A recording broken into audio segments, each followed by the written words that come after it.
Well, hi there. Thank you so much for having me. This webinar today is about pre-treatment scanning with the fast scan. The Medit i900 is what we're going to be using today. And actually, this is kind of a fun day because this morning I got dropped off with, and I'm allowed to show you this. This is the new Medit i900 scanning wand.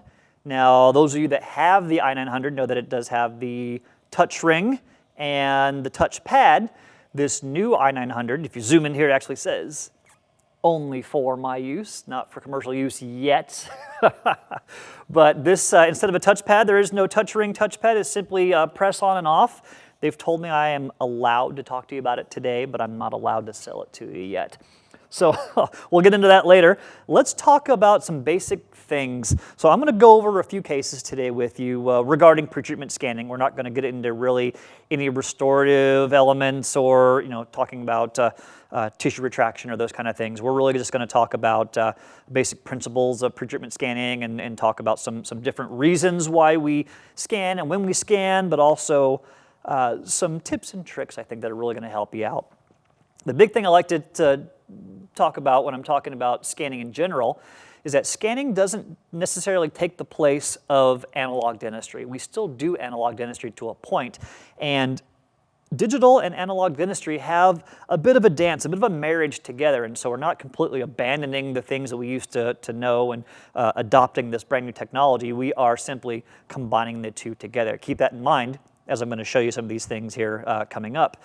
The other thing I want to mention is that when we are doing any sort of digital scanning, all of the rules that we already learned before, whether you are a dentist, a dental assistant, an EF, an EF2, all the rules and things that we learned about restorative dentistry remain the same. And I'm talking about tissue retraction, the amount of preparation that you're doing, all of these things, hemostasis, all of these things that we learn are still very, very important. It stays just the same that we need to acquire these things before we actually perform our scans.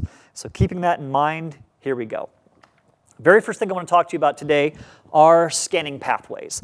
And it's useless for me to teach you any sort of advanced scanning if we don't know the basics. I'm not going to go too deep into it, but I want to talk to you a little bit about wand position, but also about just scanning pathways in general. So what is a scanning pathway?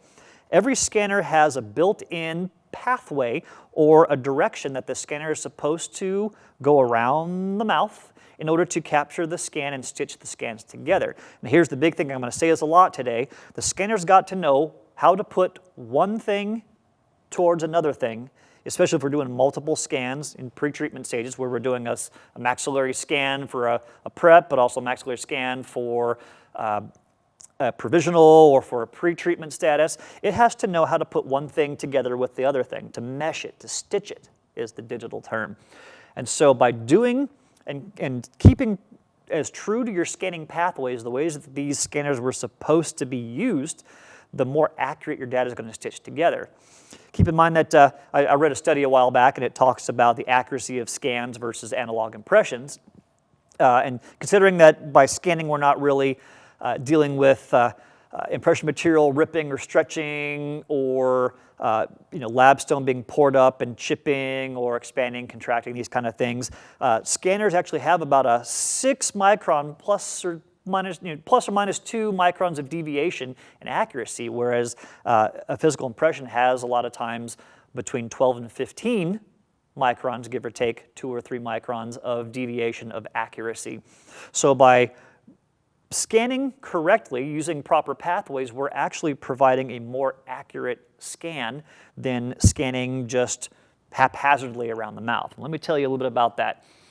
So a couple things to take into consideration. We're going to talk a little bit about wand placement, how you hold the wand in your hand. Now I see a lot of people, you like to hold the wand here and you're reaching around the patient or standing in front of the patient, this kind of modified pen grasp or this chopstick grasp. I see a lot of different ways, single hand hold, double hand hold, overhand hold. I like to teach a very specific way. Now this might not work for you and you may have other ways you like to scan. I'm going to show you what I've found is beneficial for myself and for my dentist and for our staff here at Glidewell. I like to use an underhand palm up grasp on the wand. Very simple as I hold it just like this. Whether you're scanning the maxilla, you're scanning the mandible, bite registration, moving around the mouth, I like to use this upper-handed grasp. And I like to say that this grasp is something that you're all very, very good at. This upper hand grasp is how you hold your cell phone in your hand when you're flipping through Facebook or Instagram Reels. And so we've all been practicing this hours and hours per day to get us ready for this moment right here. So I've just already pulled up a scan here. And this is just a blank scan. We're going to scan a maxillary arch.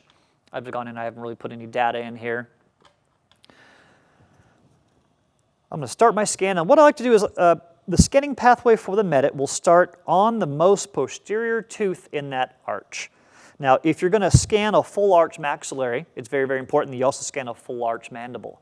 If you scan a quadrant maxillary, you're going to scan a quadrant mandible, whether it's your pre, your prep, your opposing, you're going to keep that very similar, especially because this scanner is going to require you to do separate bilateral bite registrations. So if you're going to scan a full arch maxillary and then you scan a quad on the mandible, it's going to confuse the scanner because it's hoping that you're going to give it some occlusal data on the opposing side, which you're not going to. Another thing to take into consideration is that if you are prepping teeth that are the most posterior tooth in the arch, it's very important that the most posterior teeth in the arch, being the occlusal stops, must be recorded. And so if I'm going to scan the most posterior tooth in the arch, which left out our occlusal stops in the posterior, I'm always, always, always 100% going to scan a full arch. Whether it's a single unit crown, the most posterior, bridge preparation, or the patient is simply edentulous in that area, I'm always, always, always, if there's no posterior stops, going to scan a full arch, upper and lower, and a bilateral bite registration without fail.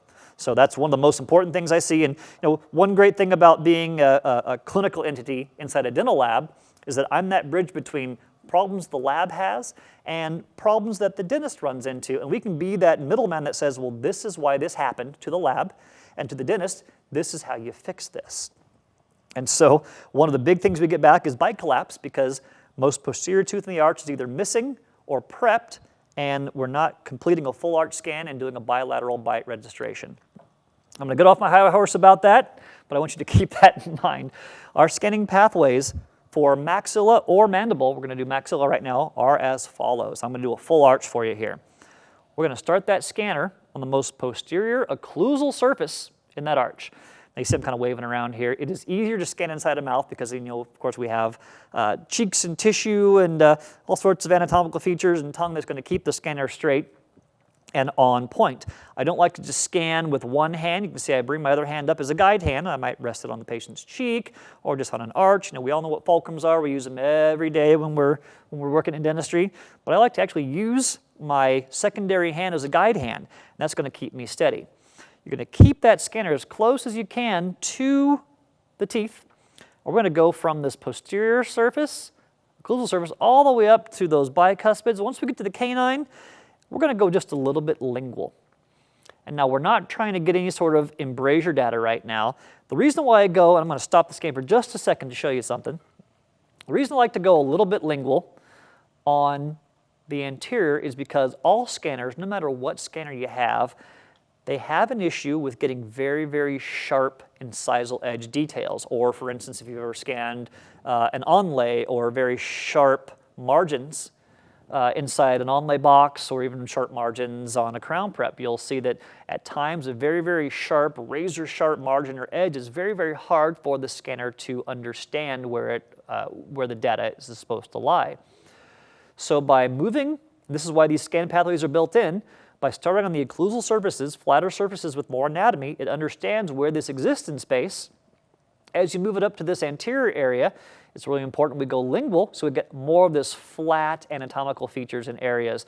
Once we acquire more of the buccal and lingual data, we can start to acquire very sharp incisal edge data or onlay, box prep data and things like that.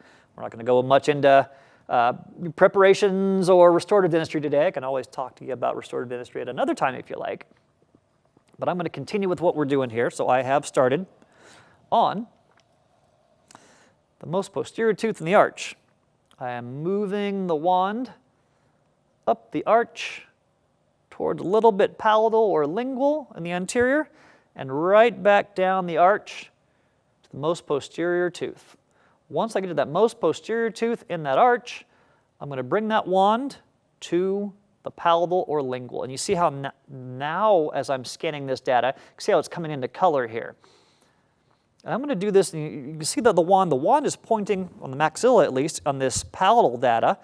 I'm pointing almost towards the patient's feet. And you see I'm leaning back in an office chair right now, but I'm not really wrenching my body to do this scan. I'm using my guide hand to hold myself steady, and I'm using the scanning wand to simply wrap and get these really bold movements. If you're watching any of my other webinars before, I like to talk about bold embrasures, bold movements. You don't have to do a bold movement by moving your entire body like this. We can do a bold movement by simply changing the wand position in our hand. So our guide hand can help hold while we change a wand position in our hand.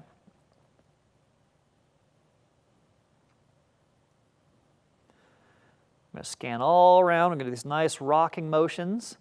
Now, it's harder to scan a typodont than a mouth, like I've said, but especially because you got all these like wide open black triangle areas. If you can get good at scanning on a typodont, you're going to be amazing at scanning inside a patient's mouth. And once we get to here, we're going to go right around this posterior area here. And once we get to the buccal surface, and if you're having problems getting this posterior area here, you can have the patient close down a little bit. You can have them move their jaw from side to side. It's going to kind of release those muscles there and give you a little bit more area inside the fold and inside the posterior. Once we get to this area here in the buccal, we're going to do the same thing. We're going to kind of do these wraps, and you see that scanner head is still pointing down towards the patient's feet. We can do these wraps, or even we can do a little bit of a buccal tipping and turning motion. But once we start to get more towards the anterior, of course, we have to remember we have gingiva here. So as we start to get towards this bicuspid and canine area, we're going to start to twist more where it's pointing towards that patient's feet. And as I get to the anterior here, now you can see we've got all this buccal and lingual or palatal data. This is the time when we wrap around and we can get that really nice incisal ledge data. Now once we've gone the buccal, but we stop right here at the incisal edge. And what I like to do is I'll stop, the incisal edge of the midline. And I like to wrap, and I just go right back down the arch a little bit just to make sure I get all the little cusp tips. You see the cusp tips that I've just reacquired there. And I can stop the scan, or if you're skilled enough and confident enough, you can just go right to the other posterior arch, go right back to where it understands. We're going to acquire that buccal surface by either rocking like this, or in the posterior we can tip and turn a little bit more. And then as we get towards the anterior, we can start to do more of this. I'm just going to turn off. I've got some data filtering turned on here, and I've got that on for actual patients, a little bit differently on the typodont, where I've got studio lights and things around me. And that's one thing to take into consideration when we're scanning inside the mouth, is how much light are we putting inside the mouth. So if we are using the patient lamp or the doctor's headlamp, these are things that need to be turned off. So if I can make these scans happen while I have studio lights and right in the wide open, it's not going to be hard for you to be able to do it inside a patient's mouth, and much easier. So once I get that full arch, I'm going to stop this scan.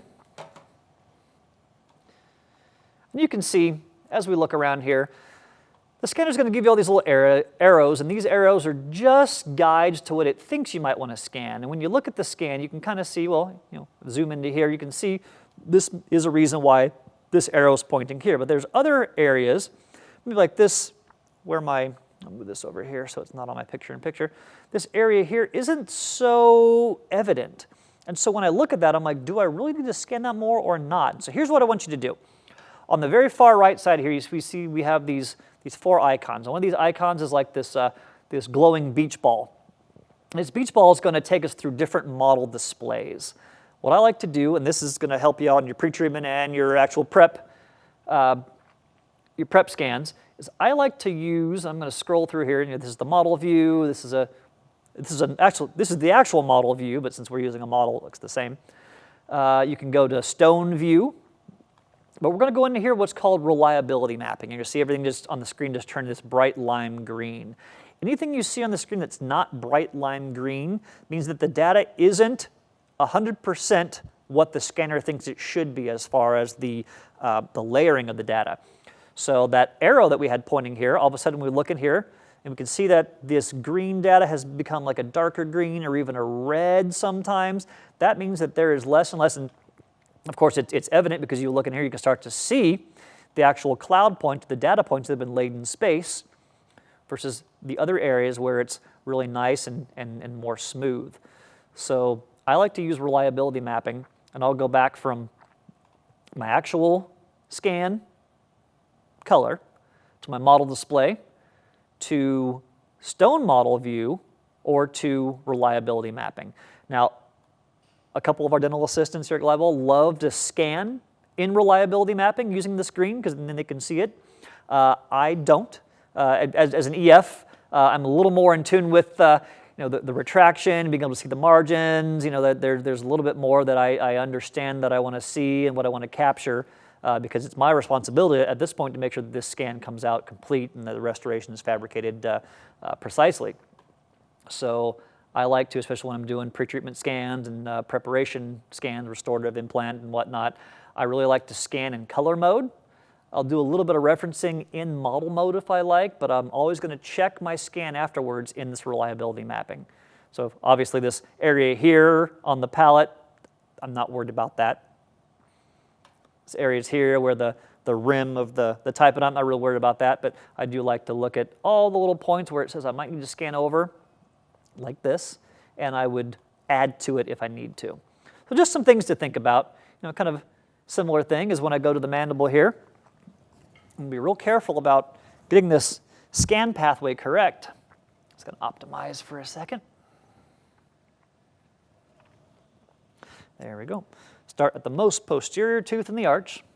I was going to do a little backup. I like to do the auto backup, by the way. You saw that come up. If there's ever an instance where the Medit loses signal or it goes to sleep or something happens, power goes out, and you're in the middle of a scan or you've just stopped a scan before you've saved everything, that auto backup will simply allow you to go back and pick up where you left off. So it's in your settings.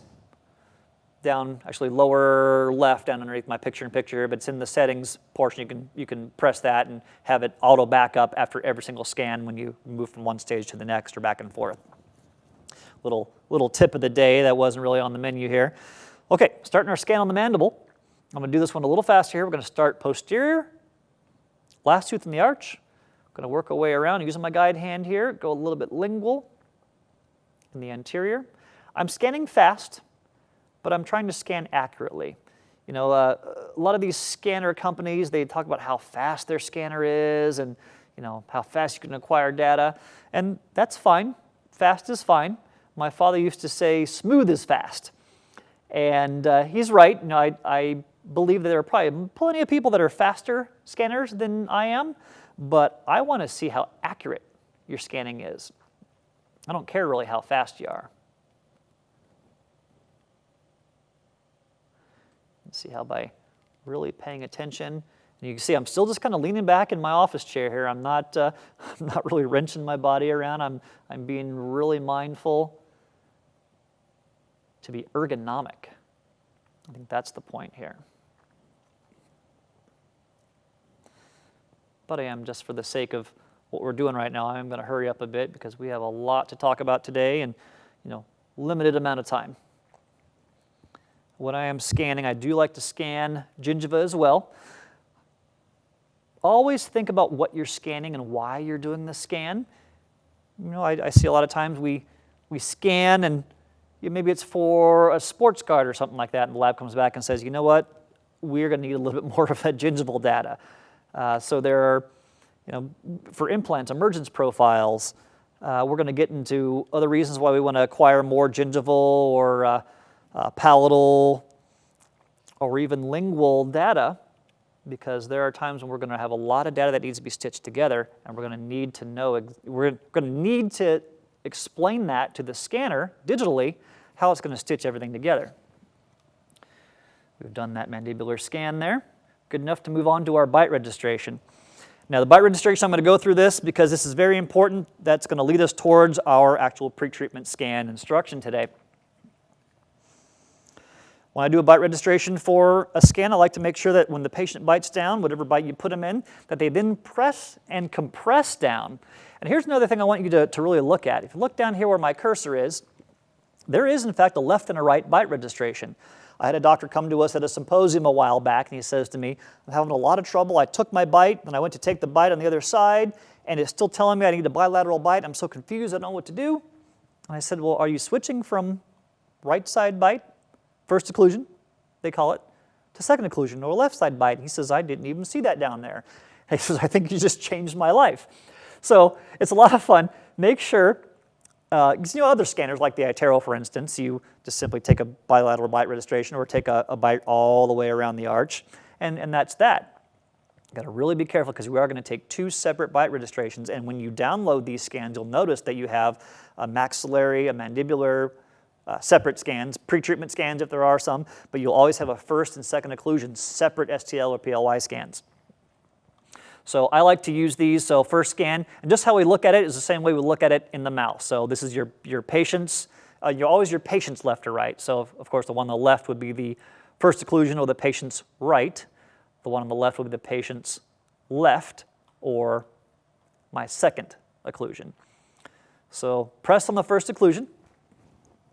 Patient, I want you to bite down. I'm going to ask them to go ahead and press together. It's going to compress those teeth in the socket, what, about 5 to 10 microns or so, which is important for occlusal data. Start my scan, and I'm going to do just a little bit of zigzag or an S pattern. It's having just a little bit of trouble here. There we go. It figured it out. And I like to, I'm going to turn off my filtering. This is only being an issue right now because I've got studio lights on me. See, now I'm getting my, but that's something to take into consideration. You see how just a moment ago I had that filtering up a little bit and it wasn't getting that gingival data. It's just because I'm sitting in a studio with lights on. But by turning that down, it decreased the amount of light, extra light, excess light that was going in, and it's being able to acquire that scan data, that gingival data a little more. So I went a little bit overboard there, and I did that for a reason. As we started getting into these pre-treatment scans, if you're getting the minimal amount of occlusal data, you're going to get a minimal amount of understanding from the scanner as to where these arches are going to stitch together, especially if there are prep teeth or teeth that are in provisionals that weren't the same before. And I'm going to say this a lot today about the scanner recognizing where it is. So if there's one thing I can beat through your brain today, it's going to be the fact that we need to make sure that the scanner understands structures, anatomy, positions in space that don't change, that don't move. Let me just move in here to my left side occlusion. And you'll see auto backup. I do like that auto backup because if I lost that right side bite scan, I can go back in time and bring it back. And you see, of course, that right side bite is removed. I'm going to go to our left side occlusion. Ask the patient to bite down, whatever bite that you're putting them in, squeeze together. One thing I'll show you here is as we're doing this scan, not only am I trying to scan as much of the gingiva and the teeth as possible, if you're having a hard time, and you see here it says occlusal data is aligned, I don't listen to it. I never listen to what it says. I want to understand myself when it's time for me to stop that scan and when it's not. And I've seen scans before where I scan the molar areas. I'm just going to stop it for a second. Where I scan the molar areas, and by the time I'm done with the molar areas, it says occlusion's aligned, you can stop. And I stop, and then I look and I realize that there's still like an open space in the bicuspid area or in the canine area. So our implementation specialists at Glidewell, when they're teaching clients like yourself how to use these scanners, they tell you at least 4 teeth, at least the 4 posterior teeth, maxillary and mandible, you want to get in that bite registration. I want you to instead, I want you to look at that and watch your scan and determine yourself when it's time for you to stop the scan.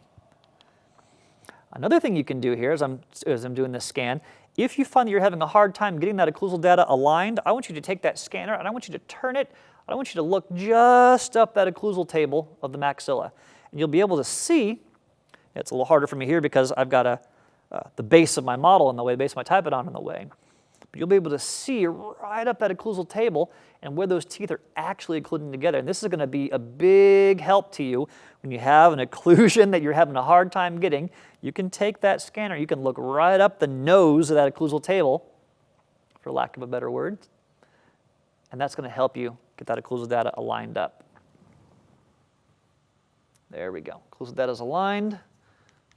Stop my scan. I love the push button on this new one here. So that's actually, I got it this morning, and I got permission from them to use it today. So we've already used it on one actual 10-unit case this morning, and then I was able to scan it and bring it out here and present it to everybody else.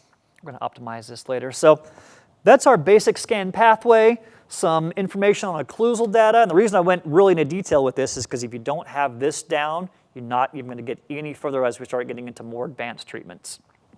All right, so now that I've done that, I'm going to start erasing things. And remember, if you delete one occlusion, you have to go, the only reason I'm deleting is because we're going to go in and use this same profile to scan our single unit prep to start off with.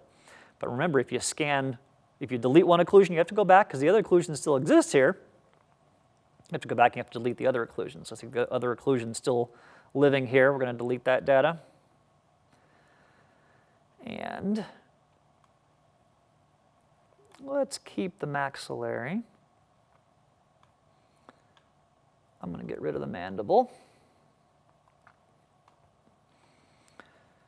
So pretreatment scanning. We're going to scan today, and this is my tooth number 30 that's about to be replanted and extracted again in a minute.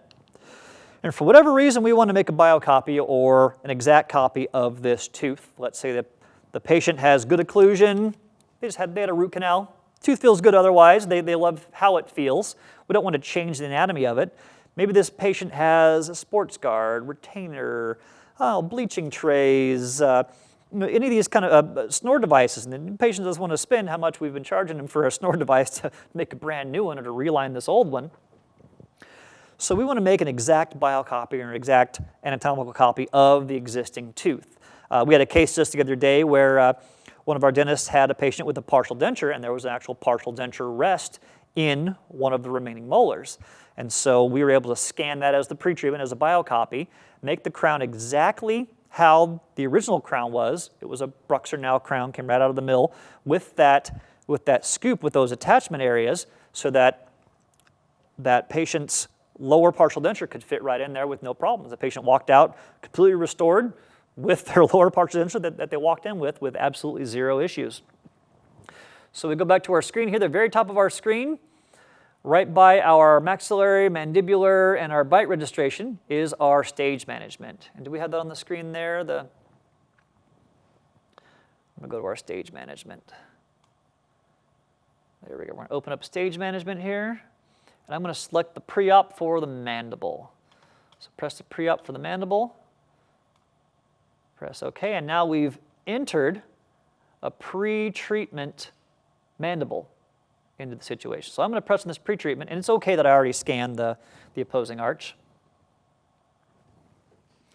I'm going to go in here, and since I've scanned a full opposing arch for our previous demonstration, I'm going to go ahead and scan a full pre-treatment mandibular arch. In this case, because it's just number 30 crown, probably not a big deal if we just did a quadrant. But I'm going to scan, and following our same scanning pathways in this pre-treatment stage,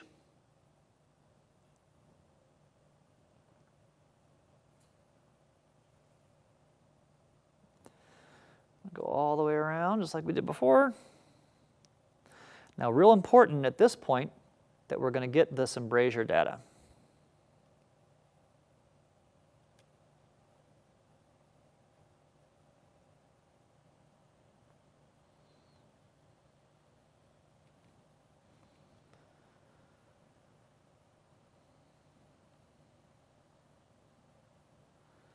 And there we go.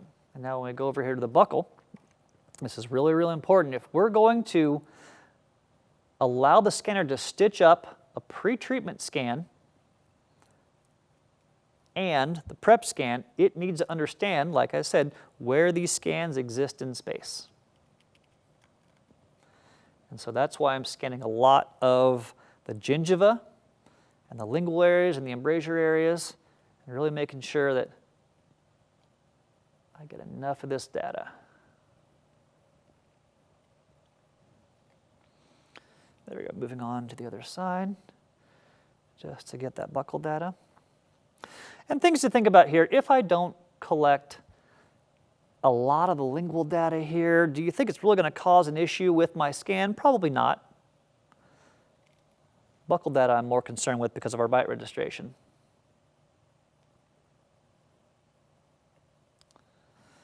We'll just stop that scan right there. Like I'm saying here is, if I miss a little bit of this lingual data towards the gingiva or the mandible, is this really going to cause an issue for us? I don't think so. But if I miss a lot of, in this case, but if I miss a lot of the buccal data, it might cause us an issue because this buccal data is what we're going to use to line up the occlusion, of course. And so we're going to have a lot more work for the scanner to understand where to line everything up and where it exists in space. So, first time live on television, dental assistant's going to extract this tooth number 30, and we're going to replace it with our prep tooth number 30. A couple things we can do here. Now, FastScan Medit says we can, if we want to, just scan over. We're going to go to our prep scan, so that was the third one over here. We have our pre-treatment, maxillary, or our opposing, the actual working arch, and then our bite registration. We're going to go to the actual mandibular arch here, and you'll see that it has copied over the scan we previously took in the pre-treatment scan stage. A couple things we can do here. I could, if I like, just scan over that tooth. Now here's something to take into consideration. And I'm going to say this a few more times before we're done here. When you start this scan, the scanner needs to understand where in space we are scanning. So you're not going to start right on the preparation. It might be okay if it's like a single tooth because it's going to get a little bit of that data of 29 or 31. But if we're scanning multiple teeth, which we will here soon, you're going to need to understand that this scanner's got to know where everything exists in space before it can start scanning something that is different than what it understood before. So let's start here. I'm going to start all the way back at number 32 because now it recognizes where I am. And now, as I'm scanning through, it's going to understand where I am in space.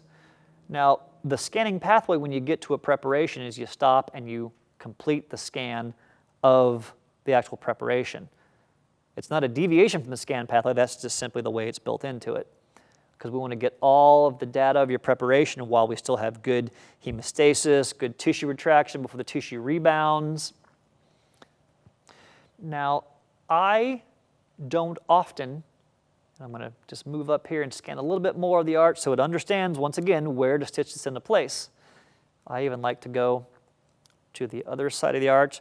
I don't feel like I'm adding more data to this. I feel like I'm completing it so it understands how to stitch everything up together. Simply adding to it here. So let's talk a little bit about this scan. Now, any Medit training you've been on, they've probably said, yeah, go ahead and do it this way where you scan over that actual area. I am not the biggest fan of that. So I'm an end user. Talking to you about this today is not going to, I'm not going to get any kick down if we buy any more Medits or any more fast scans from you. I'm here to talk real to you. Like I said, I am a bridge between the lab and the end user, being an end user myself. What I find is when I just scan over an area where the tooth, the pre-treatment copy, existed into the preparation, I start to see inconsistencies. I start to see little things like this. As we really zoom into it, little data points on the contacts. Is this going to be a big deal, these extra data points on the contact? Yes, it is. I'm not concerned that this is fluid, hemostasis, or heme fluid, or any sort of dental crumbs, because this is a model. What I'm seeing here is that the scanner just simply doesn't know where to stitch this together here. So here's what I'm going to tell you to do. I'm going to undo this scanner. I'm just going to delete this. We're going to start over from pre-op. There we go. I'm going to show you the way that I prefer to do it, and my doctors prefer to do it here at Glidewell. So regardless of what you've been taught, this is what we've found is the best way to stitch pre-treatment data and actual prep data. So we're going to start over here. It's going to copy this pre-op, which we took earlier, right back in here to the mandible. to the actual prep scan. Move this around so we can see it here. And I like to zoom in. We're going to go over here to our tools, and I'm going to use one of the trimmers. I like the brush trimmer. You use what you feel like you like. There are these 3 different sizes or stages down here. I like to use the largest stage. You see how I've got it here? There's going to be like a lot of data I got to remove. So I like to either move it out like this. So now my dot stayed the same size, but I'm going to cover a bigger area. Or if you want to get more precise, you can move in and get really precise areas. And here's what I want to do here. I'm going to move this to an angle, and I'm going to erase the pretreatment copy. Now keep in mind, when I do this, all of a sudden you see this like ring and this scatter data around. And I'm going to keep saying this to you. The scanner can only recognize what it can see. You have to understand that underneath here, if I keep trying to erase things, nothing's going to happen because this is simply the shell, the underside. And so if I'm trying to delete data, I'm going to delete data by turning this. And so now you see the areas where the scanner can actually, the data is facing you. The eraser tool is going to then erase it like that. And I'm going to do a couple things here. The reason why I'm removing all of this data here is because I want to be able to have a clean surface for it to just pick up data and continue to scan, but also those contact areas that I was showing you before that were kind of spotty, just had inconsistent data, I'm going to remove them because the best time to get your contact data is when the tooth has been prepared. There's absolutely no contact data, obviously, when there's a biocopy or a pretreatment. Sometimes you may have to do some gymnastics and move actually back behind you like this because that was facing the opposite way. So be creative. You can make bold movements with the scanner. I'm looking around, make sure there's no like sharp edges or anything here.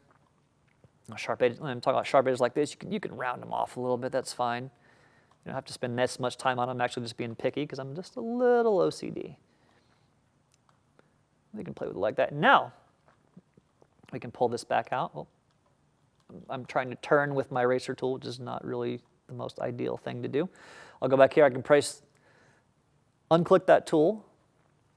It asks me to lock the data. Now, here's something that's really important when we're talking about locking data. And there's a misconception with locking data. When you lock data, it's only going to lock data that exists right now in space. So think about this. You've got great cord retraction. You pull your retraction cords, you scan that. You can see those margins perfectly. Let's say, just by example, you find that your occlusion is not right. You've not done enough occlusal reduction. So you go back in, you do your occlusal reduction inside the mouth, and then you've locked all the data, and then you want to rescan, you erase, and we want to rescan just like the top of the preparation. Keep in mind that locking the data only locks what existed in space before. So what's happened in the meantime, your tissue started to slowly rebound. By having that tissue rebound, it exists in a space that nothing existed before 5 minutes ago, which means even though you've locked the data, where you've got that nice cord retraction, if that tissue has rebounded and exists in a space that nothing existed before, which means nothing's locked there, you're going to have all of a sudden a scan in that area or digital noise. So keep in mind, if you're going to do any sort of additions or subtractions or any sort of scan after you've locked data, you need to remember that additional tissue retraction or considerations for the aim of your scan or things need to be thought about. Because, and I'll say this one more time, if you lock data and then something exists in space where it didn't before you locked it, it's going to add it there. So when it says we recommend you lock the data to exist and to protect existing data, what it's saying is that you're not going to add layer upon layer of extra data on the areas that have already been scanned. But it is not preventing you from tissue collapse and then scanning over tissue that didn't exist in a space before when you scanned and locked. So I'm just going to say no here. And I always say no. When it says, do you want to lock the scan? No. In preparation scans, I never lock because something's going to change, like tissue rebound or hemostasis.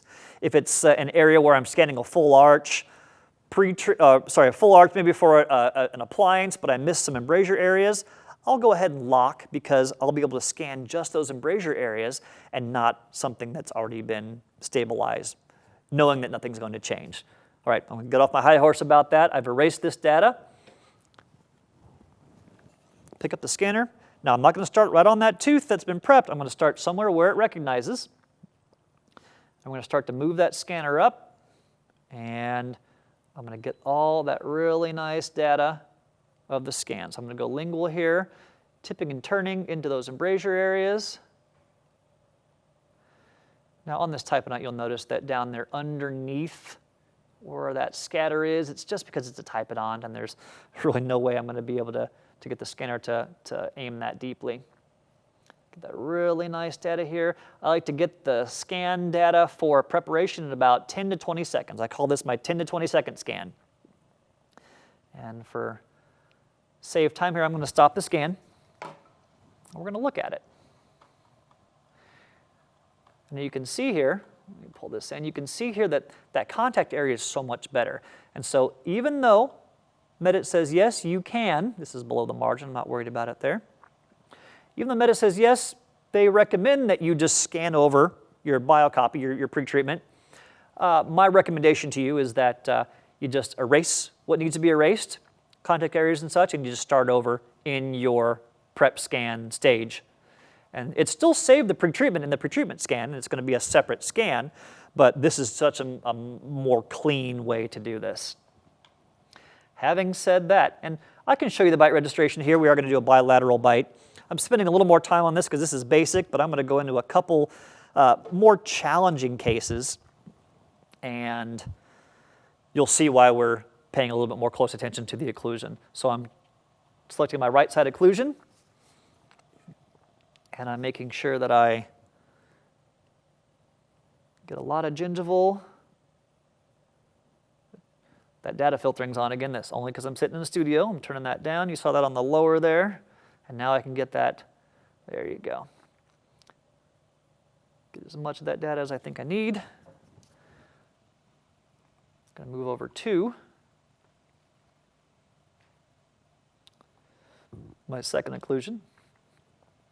Now on that prep scan, I didn't check it under reliability mapping only because I was saving time here, but yes, I would have always in a real situation checked that through the reliability mapping, the green.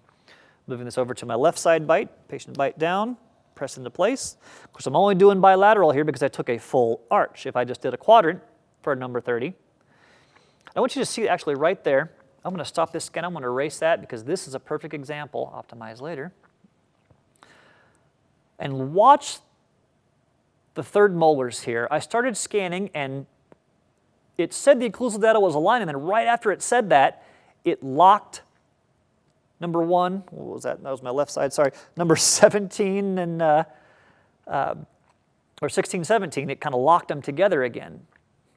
It might take a while to cancel here, but that's, I don't know if I can get it to do it again, but that's a real big reason why I like to take these bite registrations and decide on my own when it's time for us to stop the scan. Let me just go to that occlusion. We're going to erase it, delete the data. Let's see if I can get that. No, this is upside down. Let's see if I can get that to do it again.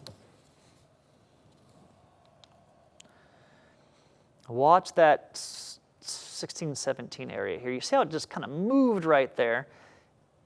It told me that the occlusal data was aligned, but it still kind of pressed it together when I continued to scan. It didn't do it as much there. I saw it just briefly.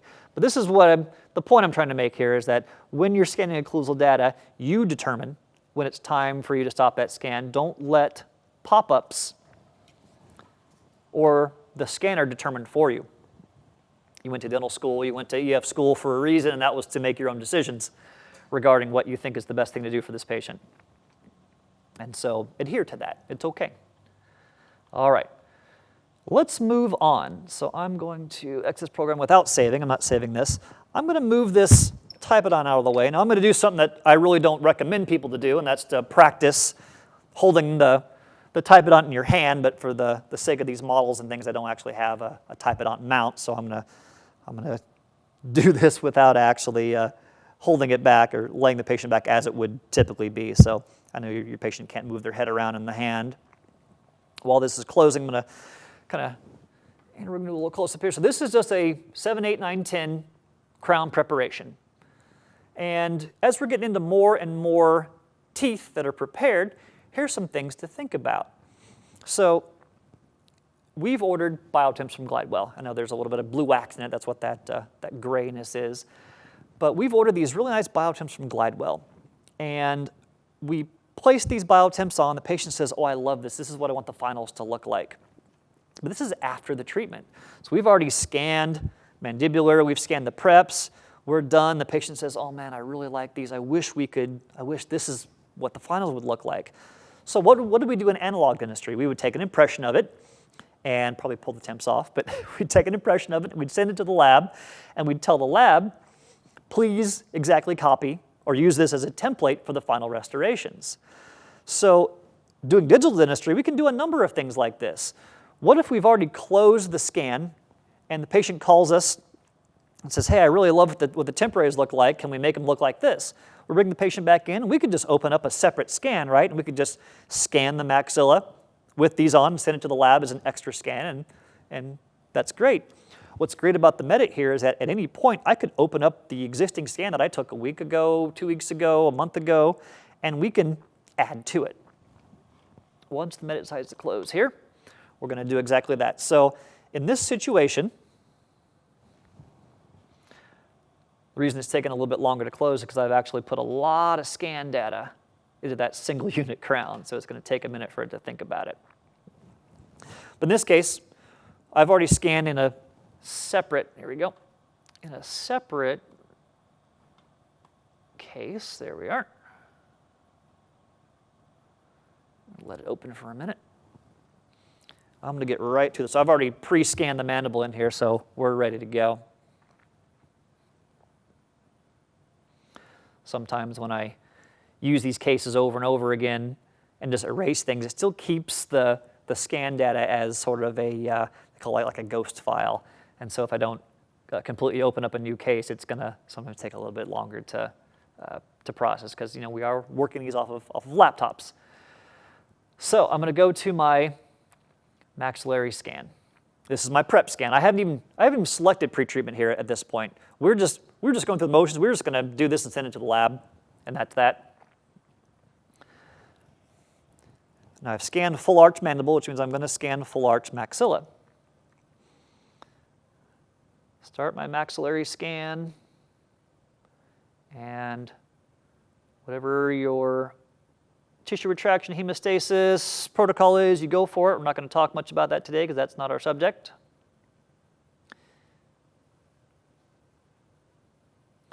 I'm going to get these good prep scans. And let's just finish up these scans now. Lingual data of the posterior, is it really that big of a deal?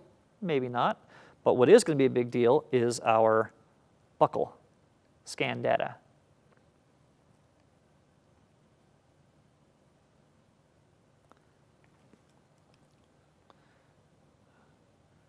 Doing this more for sake of time, not for accuracy at this point. I've already given you that speech. All right. We now have our maxillary prep scan. And fast forward, I am now placing these biotemps on here. Patient looks at it, bursts into tears, says, I love this. I want the finals to look just like this. How do we make a biocopy? It's okay.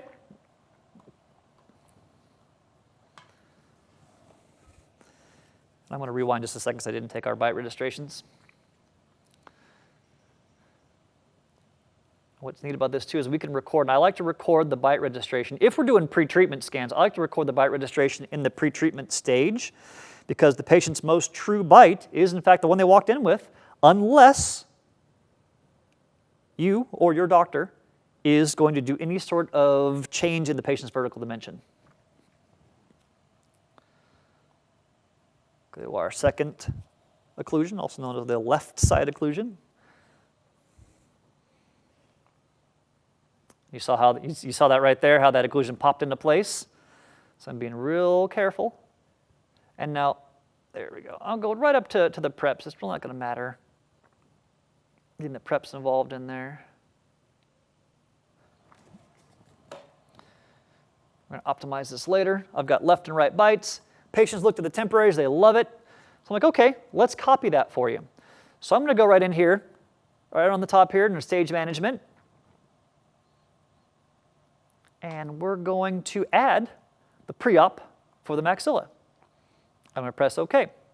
And so this is one of the points that I want you to take home today, is that saying the word pre-treatment scan is kind of a misnomer, because we don't have to do things pre-treatment anymore. With digital scanning, what's great is that your patient comes in and they broke a tooth at the gingiva, and you put a post in there. You can actually just design a provisional and mill it for them and give it to them. Back in the day when I've been doing this 23 years, we had to take a ball of wax and you mash it on there and make it look, do a little lost wax casting of sorts, chairside, and make a provisional. We can do so many things with digital scanning that pre-treatment is no longer a word that I even like to use. This is just simply giving more information to the lab about design, about templates, about occlusion, and all sorts of things. And remember, if you're trying to raise that patient's bite, you can even take a leaf gauge, or I tell you that there's still a bit of a marriage between analog and digital dentistry, and you can do your occlusion with a leaf gauge in place by putting impression material in here and opening up the vertical dimension. Let's say you're going to raise the VDO plus 2 millimeters and send that to the lab and say, okay, make my DWAX off of this. Plenty of things you can do. I know I'm skipping around a lot of things, but I just want you to understand there's so many other things, so many different things we can do with digital dentistry. And if we make a DWAX, let's say, I'm going off topic, we make a DWAX plus 2 millimeters and the patient says, oh, that's not comfortable, we can bring them back, in a mock-up stage, we can bring them back, do it plus 1 millimeter, with the same scan, just changing the bite registration, send that to the lab and have them DWAX it up again. Like, we don't have to be married to, okay, we took this impression, we took this scan, and that's it, that's definitive. That was my timer, but we're still going to go a little bit more. I think we have some time. I'm excited to show you some of these things. We can go back at different dates, different times, and add things, change things, subtract things. Nothing's over until those restorations are seated in the mouth. So now I'm going back to my patient likes this. So we're going to get back on topic. Patient likes this. Now I'm going back to the pre-treatment scan. Now it's going to copy what I've already scanned, which is in fact the post-treatment state, the prep state. Now I can do one of two things. I'm just going to open this up here. I can do one of two things here. Like I said to you, not only is a pre-treatment scan or a biocopy subtractive, meaning if it's a full tooth and I prep it, it'll remove what was there before. If I'm doing an additive process where I'm doing it backwards, the prep I can then add to it. So what I'm going to show you here is I could, in fact, add to it. And let me just get a little bit more crazy for you. Keep in mind, like I said, and this is one of the other takeaways I want you to understand today, the scanner is only going to recognize what it already knows to stitch together. So if I just start my scan right on what's different, right on these, you can see here, I can stay here all day, nothing's happening. And the reason is because it has no idea what this is, this provisional is, or where it goes. So you always, always, always, and this is the biggest point I'm going to drive home today, you always have to tell the scanner where you're starting based upon something it already recognizes. If I start over here on the molars, now it recognizes where I am, and then it's going to start to add into it. Keep in mind, if I were to, just for instance, start again on those biotemps, it has no idea until I move back. Oh, there it is. Now I recognize. So very, very important that we are starting and stopping our scans in some area that the MEDIT knows. The scanner's got to understand where you're coming from. But of course, like I said, and I just did this just to save some time here, I don't like to do an additive or subtractive process. Whenever I go from one scan to another, I like to, this is just personal preference, but all 4 of my dentists I work with the Glidewell here all have the same personal preference. So by doing these thousands of times over again, we've come up with the idea that it is okay to just go ahead and delete data and then scan back over it later. So by doing this, we're getting those nice contact areas.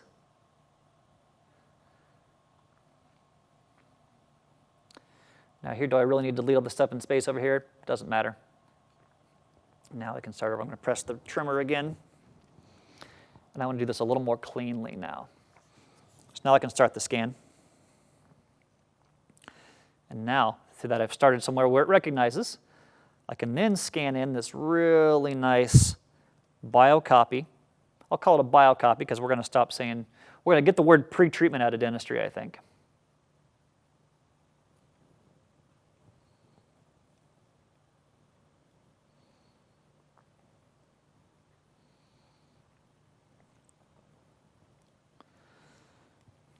And there we go. Now that we've done this, we've scanned enough of the posterior area in the bite registration stage that this scanner knows exactly how to mesh everything together. And so now, my left and right occlusion on my prep scan is going to match up with the left and right occlusion of my pre-treatment scan because I have scanned artifacts in the mouth that have stayed exactly the same and have not changed. I'm going to go through one more case with you. My timer went off at about 50 minutes, so we got just a little bit more time left. I'm going to exit without saving because I'm going to talk about a bigger case. And so this is a little more advanced. This is a case of 10 units. So this patient was prepped for veneers from 4 through 13. In this case, and this is something I want to show you, is that with digital dentistry, we're not even married to scanning inside the mouth. The patient's almost an afterthought at this point.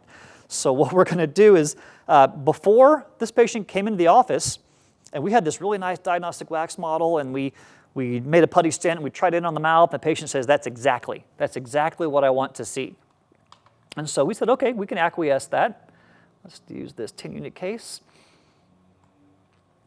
And so in here, the only thing we actually scanned, and this is an actual case that was done here at Glidewell, the only thing we actually scanned in this patient's mouth were the preparations. So in this case, I'm going to scan the preparations on the model, but in the actual treatment, we only scanned the preparation arch inside the mouth. Everything else was scanned outside the mouth. The opposing arch, the diagnostic wax model, and then we just clipped these together and did our bite registration outside the mouth. And so that's what I'm going to do. Patient hasn't even arrived at the appointment yet, but we already know that this design is what they wanted. I scan this opposing outside the mouth after hours the night before. I'm going to scan this diagnostic wax model that the patient, we mocked up inside the mouth, patient loved it. I scanned this already before that patient came in, because we already knew that's what they wanted as a template for their final. In this case, it's okay for me to scan this like this outside the mouth because that's exactly how I did it. See how that nice incisal edge data was able to be picked up when I got the buccal and the lingual first? So keep that in mind. Yes, I'm scanning this just a little bit faster, but one thing I'm making absolutely sure of doing is that I'm getting a lot of this buccal data in the molar area.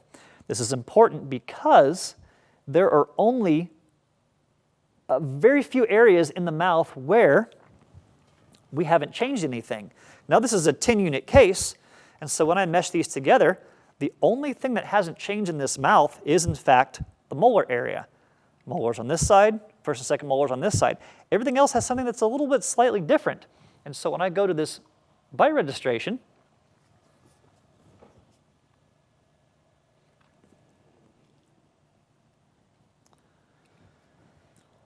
and I start, it's always going to start on my first occlusion, on my right side occlusion. My most important thing that I'm going to record here is, in fact, as much of the molars as possible, because those are the structures in the mouth that are not going to be changed when we prep this patient.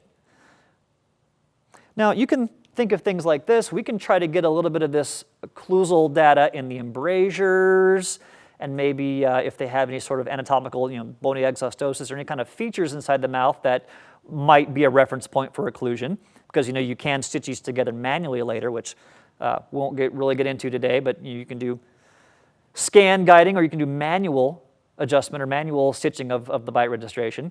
But keep in mind that once we prep these actual teeth, and you've retracted cord, and you got heme and different things, and there's anesthetic inside the mouth, there are things in these areas where the pre-treatment dewax is and where the preparations are after cord retraction that are probably going to be a little different. So this area, these embrasure areas here, on the maxilla at least for this case, are not going to be really structures that are going to be satisfactory for me to understand or help the scanner understand where the bite registration is going to come together. Let's talk about, so we're going to move to the left side occlusion, second occlusion. Do the same thing. I'm going to record as much of that gingival data, and there we go. It's saying it's aligned. I'm getting a little bit more of that data just to be comfortable with it. You can kind of see up there, and there's like a little, some little anatomical bumps and things inside the bone, and I might want to get that because it's actually going to help the scanner understand where to stitch all this together. We're going to optimize this later. And now we're going to pull in here. And you see I actually did that in the regular scan, but I'm going to pull in here pre-op. I did this for a sole purpose that you don't necessarily have to scan the prep in the prep scan. You can scan the prep if you want in the pre-op, or the pre-op in the prep, and do it backwards like that. The lab's going to understand when you send it to them. But you have all these options to do this. In fact, if you were to scan the mandible by accident, went to the maxilla, you can actually flip those too. So keep that in mind. It's the same principle. It's just giving you a guide, a list to go by to keep it organized. But if you want to scan prep and pre, or pre and prep, go for it. No one's stopping you. All right. In this case, now here's something interesting too. You know that our preference is to erase the data that's already here and collect new data. In this case, these are veneer preps. Do you have to remove all that data, or do you want to leave maybe enough data, like here, these lingual cusps, these palatal cusps that aren't going to change? Could I just erase data here? The answer, of course, is yes, I could do that. But keep in mind that if you have to be absolutely sure that your preparations aren't going to encroach on these areas that I haven't removed. Because if so, you're going to get a mixture between erasing and new data being placed, and then areas where data is going to be removed and replaced with what you've already prepped. So keep in mind, if you're going to do it this way, you have to be absolutely sure that what you've left there, I'm not going to lock the data, you need to be absolutely sure that what you've left there is what's actually going to be there, because it's going to be really hard to get a lot of scatter if you scan areas that you've erased and add new data, while at the same time taking data and erasing it or scanning over it. So keep that in mind. We could do it that way, but our ideal way, and the reason why I show that is because the more structure you have that stays the same, the easier it is for the scanner to understand where these preparations exist and on what teeth. So things to keep in mind if you run into a difficult patient that could actually help the scanner stitch things together. Or we can do what I've recommended and just remove all of the pre-treatment data. You're going to get real good at getting rid of these little floaters in space here after you do this a few times. I know it looks daunting. There's all these things, artifacts floating and things like that. It takes all but, what was that, 15, 20 seconds to do? Put a little floater right there. Yeah, that looks good enough. Unclick the brush trim. Go back to my scan. Now where am I going to start? Not on the preps, of course. It doesn't know what goes there. You have to start somewhere where it actually recognizes you've already scanned. And I know I've said this plenty of times. That's one of my takeaways here. The scanner's got to know where you start in order to understand where things that appear that weren't there before need to rest in space. The scanner is only as good as the information we provide it. And when you're adding multiple different scans on the same arch, You need to be absolutely sure that it understands what goes where.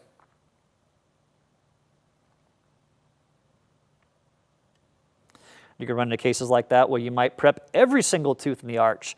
You're going to have to rely on bite registration data that exists in the gingiva or in the embrasures. We're going to go there. I would have, of course, gone and checked with my reliability mapping, and I would have most likely added a little bit more there. But in this case, we can go to our occlusal data now. Now we have a prep arch. Now we have, and the only thing we scanned in the mouth was the actual prep arch. We got a prep arch. I scanned the pre-treatment, DWAX. I scanned the opposing. I scanned the bite registration. Everything outside the mouth. Only thing we scanned inside the mouth, like I said, this was a real case, was the actual preparations. And if we look here, our scan data is aligned with the pre-treatment that I did on the prep stage, no less, and the prep guide, because it understood where these molars, which never changed, existed in space. And you can see when I zoom in here, it's got the shape of the actual pre-treatment or the DWAX, but of course it's not stitching that together because it doesn't know what that is. It's stitching together what was tried and true already. The molar data, this architecture, this anatomy in the gingiva and the bone, that's what it's really basing this off of. So the reason I'm showing you all that is because the world is yours when it comes to digital scanning. Stages and things are only set there for you as a guide. With that, that's all I have for you today. I'd love to answer any questions you have for me, and enjoy the rest of your day. Thank you.